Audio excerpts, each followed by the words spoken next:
This is Gabriel Gonzalez for Cage Side Press here with Jonathan Coachman, analyst for the PFL, especially at an exciting time ahead of their upcoming World Tournament. Not the season, kicks Yeah. off in Orlando in just a couple of weeks. Coach, welcome to the show. Thank you for being here. First off, a few weeks out, obviously a whole, I'll say a little residency in Florida coming up. Just what are your feelings as the season is approaching? Yeah, I'm glad it's finally here. I'm super excited to be in this new role with the PFL. I've been with the company, 4 or 5 years now, but we've always done the betting with Ian Parker. But now, as we start to grow, I think bringing in the likes of me at a certain in a certain role is really going to help because I think a lot of these fighters, we're going to be working with them and embracing the world tournament. I think the tournament is the star because when you have fighters, rarely do you have those star of stars, especially right now. So we want to build these stars. And I think through really great performances with this, if you have three great fights, that's how these fighters are going to elevate. So I like that we're going to be at Universal Studios. I'm going to go back and forth 4 out of 5 weeks, which I'm looking forward to. And I think we have a real opportunity with how the world of MMA is right now to pivot, change, fix some of the mistakes that we've made in the past. And some of them they brought in, and you'll see them start to roll out some really good new people from other organizations that Don and Pete have brought in. And I think you're going to see the production really elevated. You're going to see a lot of shoulder programming that we've never done before, pre-fight shows, post-fight press conferences, lean into fighters. I hope fighters understand. I don't want to hear any more complaining. Bottom line, no more complaining. We will lean into the fighters that lean into themselves because you got to be entertaining. You got to be able to talk. You got to be able to sell yourself, sell your brand. And I hope these fight camps and these fight teams understand that and they start to do that instead of just going, well, I'm not getting the fights. Well, guess what? If you are worthy of a main event fight or worthy of a co-main event fight because you're exciting and you're going out there and really having a fast action-packed fight and not having decision after decision after decision. And I think we've got enough OGs, as I call them, but also enough new names. I think it's going to be very, very exciting. No, I agree. I think that one thing, the point system. Sometimes, like, look, if you're in a tough fight, it could be a little frustrating. Obviously, Yeah. everyone would love to get the quick six as we've gone accustomed to over the last several years. I think that the tournament maybe works a little bit better in favor of some of those guys who've been performing well, but the points are what they are. Um, we're going to get into a lot of the little stuff. I want to talk about some of the matchups we have coming up, Sure. obviously, this residency. First off, just some of the tournaments. For me, when I looked at the brackets, middleweight and lightweight has to be some of the more exciting ones in terms of name value, in terms of matchups kicking off. 155, if I'm not mistaken, as the only defending champion in GOTC participating. Everybody else, I'm sure we will see at a later time, or at least that's the hope of the fans. I guess for yourself personally, just what stands out to you on when you look at those brackets on, I'd say for want of a better way, the more exciting one, the more exciting date for PFL. Well, I think that when you look at the Jason Jackson fight, because I think he's a guy that I lean into because and sometimes language is a barrier, but he sells himself. Right now, all over PFL social media, you see Jason Jackson a lot more than you see anybody else. And hopefully other fighters lean into that. I think Jason against Andre is a really good one. I think Magomed, seeing what he brings to the tournament, I think is going to be really exciting. And Impa, remember when he came a couple of years ago and the storyline of didn't want to go back home, sleeping in his car. All of a sudden, he shocks the world and he wins $1 million and he changes his life. But that wasn't his natural weight. This is going to be his natural weight. And matching him against Fabian Edwards, who's the brother of Leon Edwards, of course, I think it's a really difficult first round matchup for Impa. But last year, he had a great fight in Saudi Arabia. So I think Impa's a guy we're really going to lean into. And if you talk about name value, Phil Davis and Rob Wilkinson in the light heavyweight, that's going to be really good. Phil Davis has been around for a long time. Razor Rob is a former high level in the regular season playoff format. So I think that's a great first round matchup. I think it was a balance. And I think when you get certain matchups, not everybody in the room is going to agree. And some of us newer voices in the room wanted some different matchups. I think we wanted a little bit more entertainment as far as one thing we wanted to do, and hopefully we can do this in the future, is have a random draw. because when you don't have, and an insult to anybody on the card. There's only a few John Joneses and Conor McGregor's out there, but there when you talk about A+ level talent, well, we've got a lot of really good fighters. So to me, would you rather be able to have a show like yours or a show like what I do and say, okay, fighter A finds out the night of whatever he's going to fight fighter B, then fighter C, and fighter D. So I think that we're going to get there, but I think this was a really good way of getting some good names against other good names in the first round, and then we'll see. Now, the fighters might think, man, why do I have to fight that level of a guy the very first time out? And that's fair. But to me, I think we'll find over the course of the next couple of years, we'll find the right mixture of Balance, yeah. compromise. Yeah, compromise. But and hopefully some of the newer guys, I hopefully will get our way because I come from a world of entertainment. I know entertainment. And if you can make things entertaining around the fighters and around these matchups, then that's what MMA fans truly, truly want. So hopefully these styles, and I think that's how a lot of the matchups were put together, is having a contradiction of styles. And I think sometimes that can make for a really, really good fight. So, and I like, so the heavyweight matchups, a lot of people are not going to know the names. But I'm telling you right now, we could see a star coming out of this division. Puya Romani is a name that this guy is an absolute star in the making. And we know the heavyweight division, you're one punch away from winning at any time. So he's a guy looking at. And then I think the women's division, I think Tyler Santos has a chip on her shoulder. I think she wants to come back and prove that she is the best of that division. So I think every single division has a matchup that you could really look at and say, you know what? I think that's going to be a banger.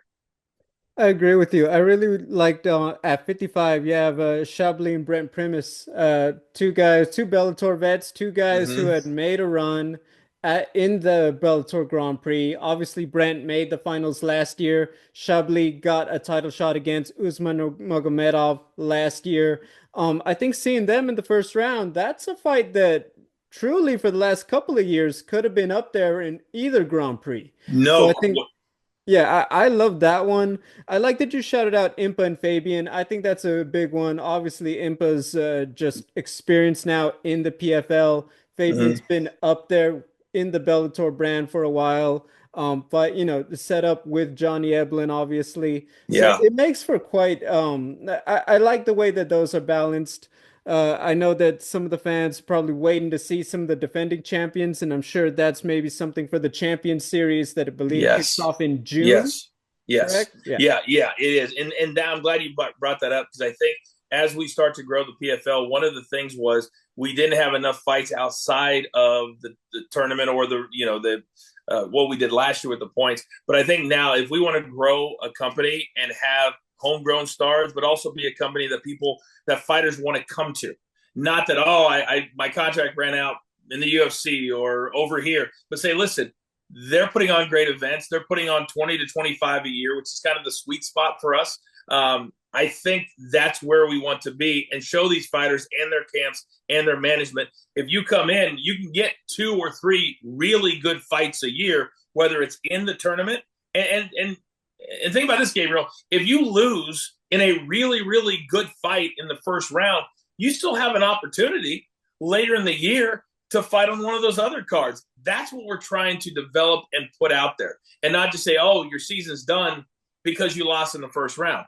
We want to be a company that does fights all year round and not just the 10 weeks for the tournament. So that's one of the narratives I'm really trying to push. So, and also we need to do shoulder programming. I was just talking to a guy, and for somebody like yourself, I would love to do a roundtable show where we bring in really smart MMA journalists, really smart MMA voices, and we all discuss it. Not from a negative point of view. It's really, really easy to be negative all the time. But I always tell the people that I work with, I say, how do we lift it up? How do we become positive? And if we see a matchup we don't like, tell me why. Don't just say, oh, that matchup sucks. Or if we have a matchup that we really do like, then tell me why. But we can all discuss it because we only get to do this. We only get one time to go around this thing. And I would rather have a positive MMA world and not be so negative all the time. But we have to do that and own what we've done in the past and change it. And that's what we're trying to do. No, I love that, and I think that makes for a very. I think that's all positive in terms of growing the PFL. I know that there's a lot of opportunities with the brand for the fighters and everything else, and I think they want to see that exposure. They want to, there's nothing wrong with wanting more MMA, and I think fans just want it presented in a way that they can get invested and can enjoy it, and for the Yes. athletes too. I know there's a lot of business going on. I don't need to tell you a lot of the headlines, something that actually works for everybody that they could get behind and be like, hey, let me just go out here and do my thing. So I think Hmm. that all of that bodes well for it. I do want to ask you because, like you said, you have been a big part on the sports betting part of it. We Yep. are in the middle of March. I don't have to tell you, March Madness is huge for Vegas and everyone from Yep. all of the apps and everything.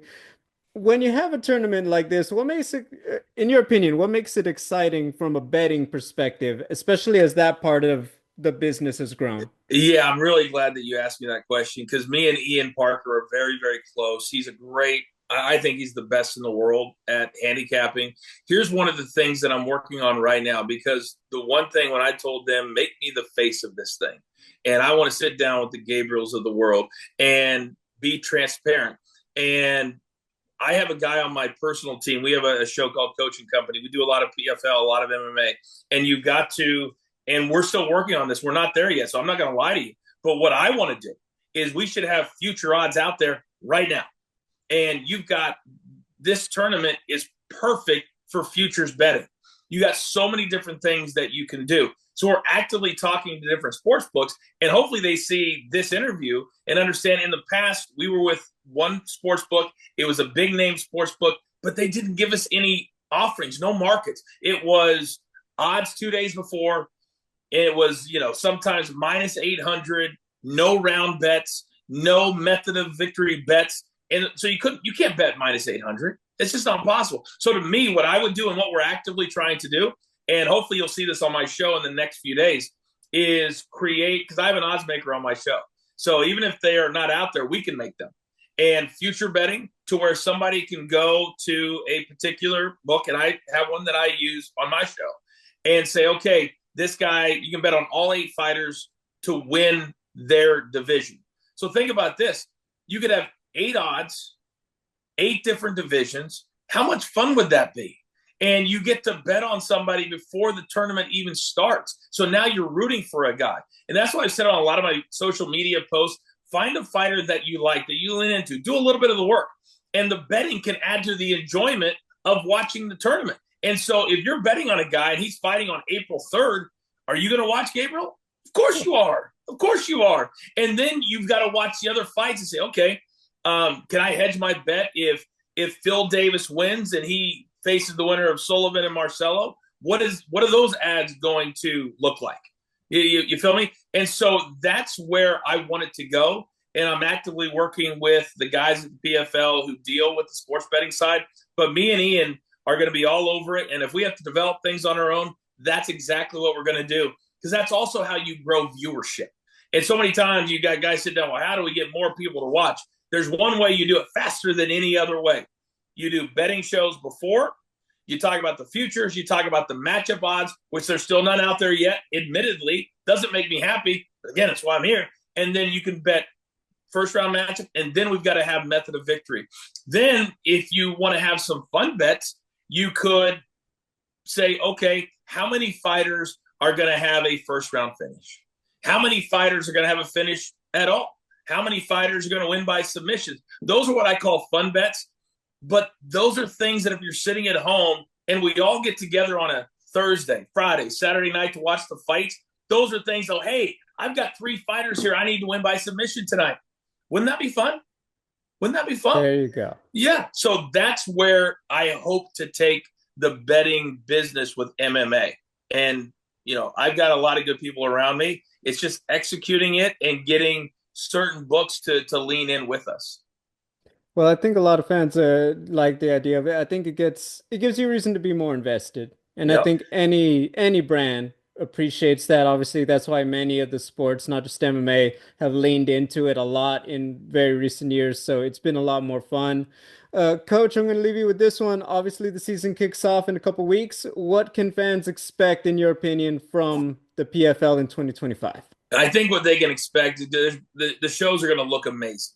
If anybody watched the fights from Abu Dhabi in January, we have a brand new director slash producer who came in. He's amazing, and you're going to see a lot more content surrounding the fights. I think you're going to see certain fighters that truly embrace the message coming from us on this side of the PFL, and you're going to see my face in a lot of places.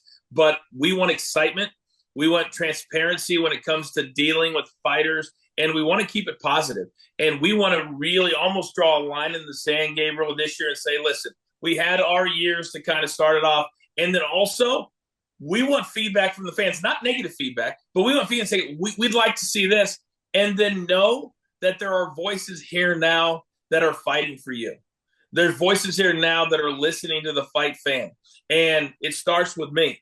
And I think that as we work through, we'll learn from April 3rd. We'll learn from April 11th. We'll learn from April 18th. But I think the only way we can grow and get back to saying, this is an entertaining night, I've got to tune in and watch it, is to say we need to have entertaining fights. So I think that's been the message in the offseason.